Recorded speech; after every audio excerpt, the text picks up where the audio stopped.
ఎట్లా ఏడిచినావు నువ్వు? మమ్మీ బాబా వేసిన ఓడినా పన్నం నేను పన్న నానేమన్నాడు మరి? నన్ను నన్ను నువ్వు బస్సులో నువ్వు బస్సులో ఉండి ఉంటుండే నువ్వు బస్సులో నువ్వు ఉంటుండు అంటాడా? అంటే ఉంటుండు అంటే ఉంటుంది. మరి నువ్వు అన్నం ఎందుకు తినలే? తినలే అన్న ఆకలి కాలే?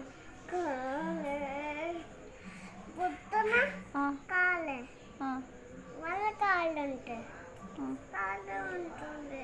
ఏమేమి తిన్నావు? ఏమేమి కుదిరిన జ్యూసులు తాగినావా? తాగిన జ్యూసులు మా పొన్ను